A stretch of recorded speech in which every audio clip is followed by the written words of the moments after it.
नमस्कार, मैं रचना शर्मा। चढ़ती कला टाइम टीवी देख रहे सभी दर्शकों का स्वागत करती हूं। आप देख रहे हैं हरियाणा न्यूज। समाचारों की शुरुआत से पहले एक नजर आज की मुख्य सुर्खियों पर।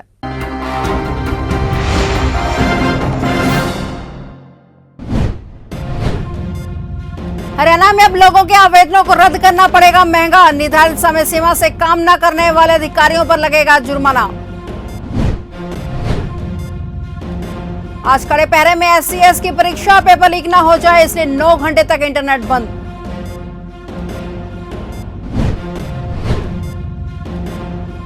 कोरोना मुक्त होने की दिशा में बढ़ रहा है हरियाणा, एक्टिव केसों की घट रही संख्या।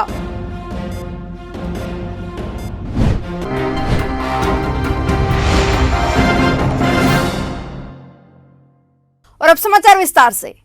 हरियाणा अब कोरोना मुक्त होने की दिशा में तेजी से बढ़ रहा है। हरियाणा में कोरोना के एक्टिव केस अब तेजी से घट रहे हैं, जबकि कोरोना का रिकवरी रेट 98.67% तक पहुंच चुका है। यह राहत भरा आंकड़ा ही है कि हरियाणा के 4 जिले सिरसा, नूंह, पलवल व महेंद्रगढ़ अब पूरी तरह से कोरोना मुक्त हो गए हैं। अब कोरोना की रफ्तार कम पड़ने के बाद कामकाज सामान्य होने के साथ ही लोगों को भी काफी राहत मिली है। बता दें कि मई माह में हरियाणा में कोरोना के 26,000 नए मामले सामने आए। जून माह के बाद कोरोना की रफ्तार कम होने लगी और अब कोरोना के एक्टिव केस महज 531 रह गए हैं। यह एक राहत भरा आंकड़ा रहा।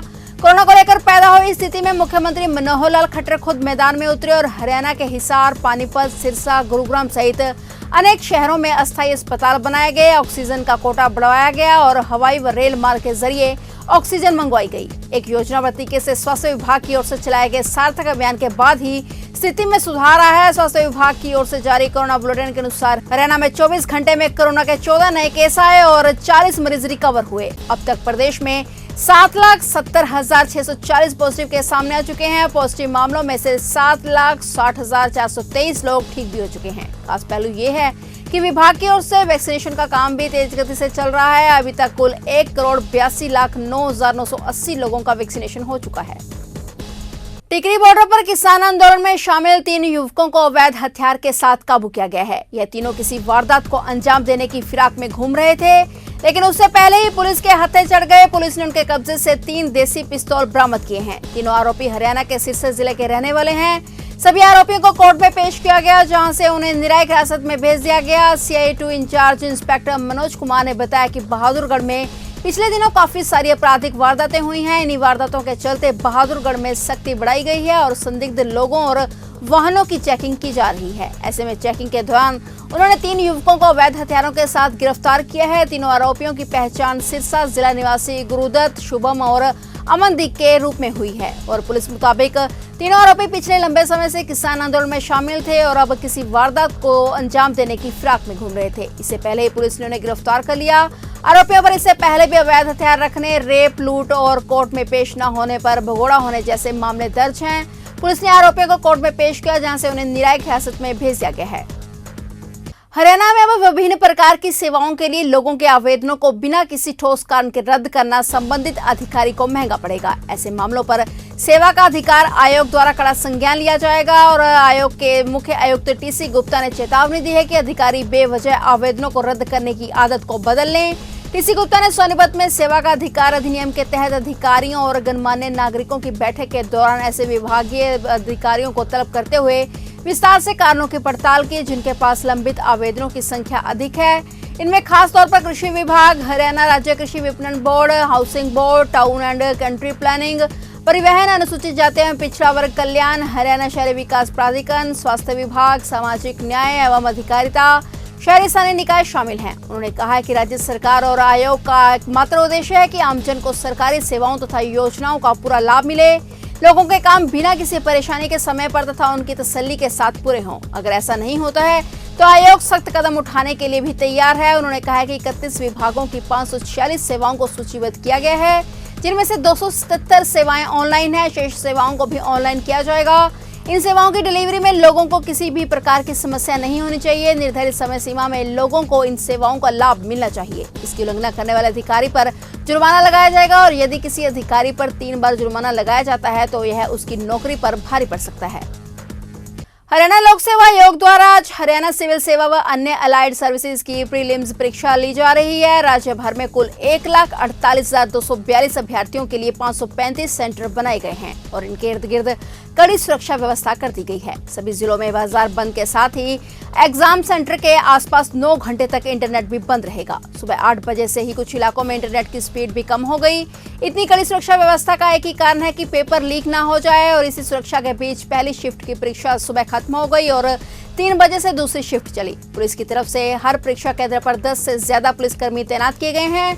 इतना ही नहीं, 5 डीएसपी व परीक्षा केंद्र के क्षेत्र में पड़ने वाले थानों के एसएचओ परीक्षा खत्म होने तक राउंड पर रहेंगे।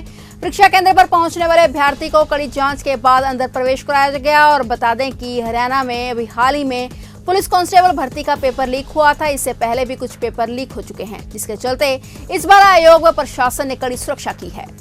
हरियाणा के गृह, शहरी स्थानीय निकाय एवं स्वास्थ्य मंत्री अनिल विज के खुले दरबारों में पूरे हरियाणा से उमड़ती भीड़, जहां विज की लोकप्रियता का ग्राफ बताने के लिए काफी है, वहीं विज से फरियाद रखने व उनका हल निकलेगा की आस भी सभी के चेहरों से झलकती है। विज भी कहते हैं कि उनके दरवाजे हमेशा खुले हैं, कोई 100 बार भी आए तो उनके दरवाजे हमेशा खुले रहेंगे। जनता की समस्या को सुनते हुए उनका निवारण करने के लिए वे दिन रात लगे हुए हैं। विज जनता दरबार के दौरान जितनी भी शिकायतें आती हैं वे उन्हें सुनते हैं और उनका पूरा ध्यान रखा जाता है। उनका प्रयास होता है कि सभी शिकायतों का निदान तुरंत हो और प्रार्थी को इंसाफ मिले, लोगों को इंसाफ मिले, उनकी शिकायतें उनके जिले में सुनी जाएं।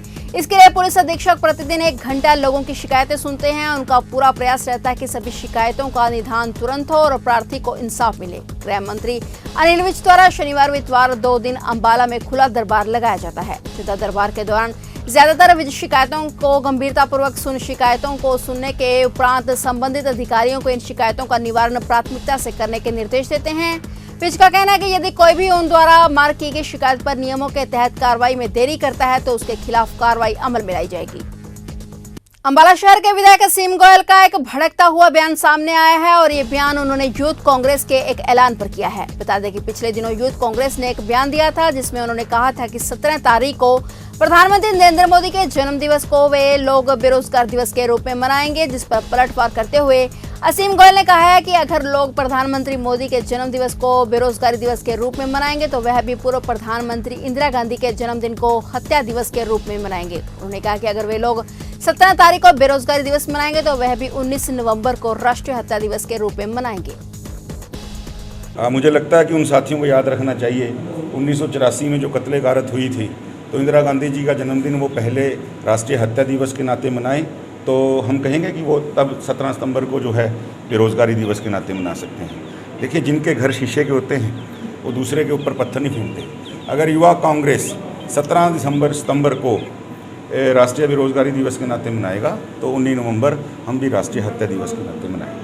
कामसोताई में जन्माष्टमी के दिन गोली मारकर की गई युवक की हत्या के मामले में उसके परिजन हत्या आरोपियों की गिरफ्तारी के लिए केंद्रीय मंत्री कृष्णपाल गुर्जर के कार्यालय पर पहुंचे। केंद्रीय मंत्री ने फोन पर सभी हत्या आरोपियों को गिरफ्तार करने का आश्वासन दिया।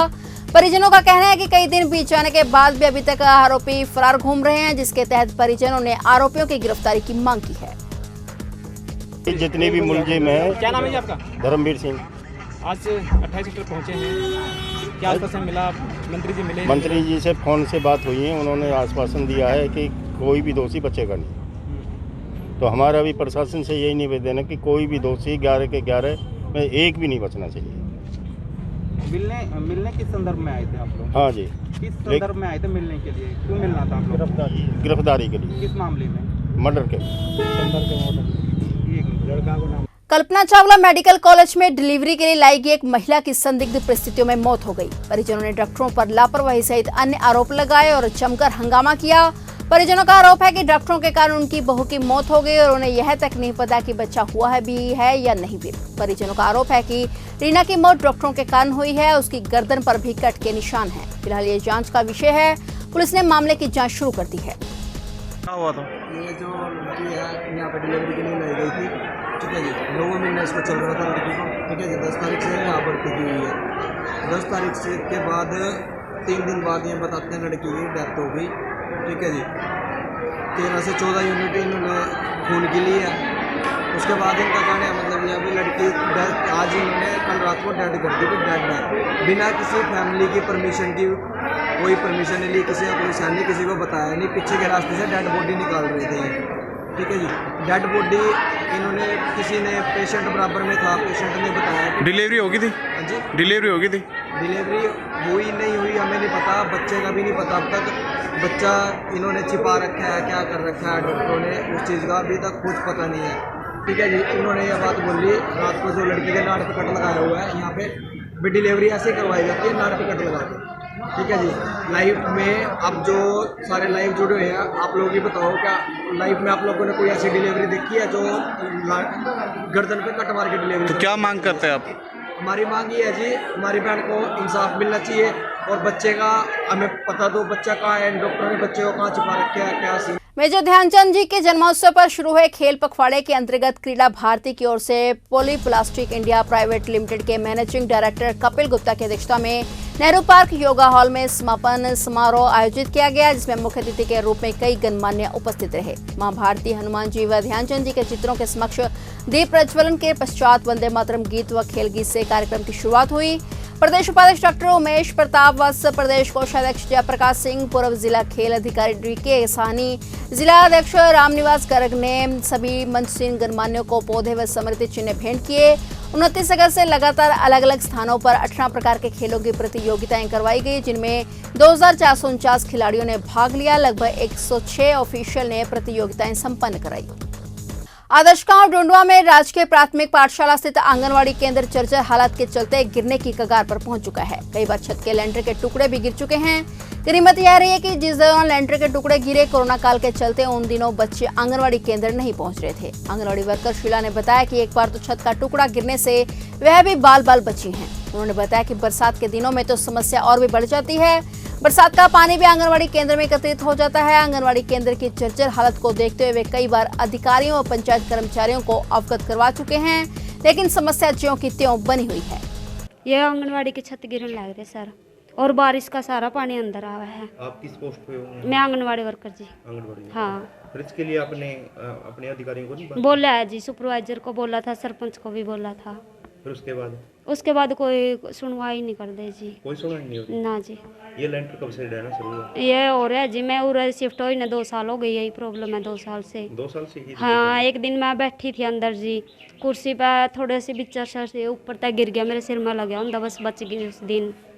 तो उस दिन के बाद हम बच्चे भी आपके हो गए? हाँ जी, बाहर बिठावा जी। फिलहाल हरियाणा न्यूज में इतना ही। तब तक के लिए देखते रहिए चढ़ती कला टाइम टीवी और मुझे दीजिए इजाजत। धन्यवाद।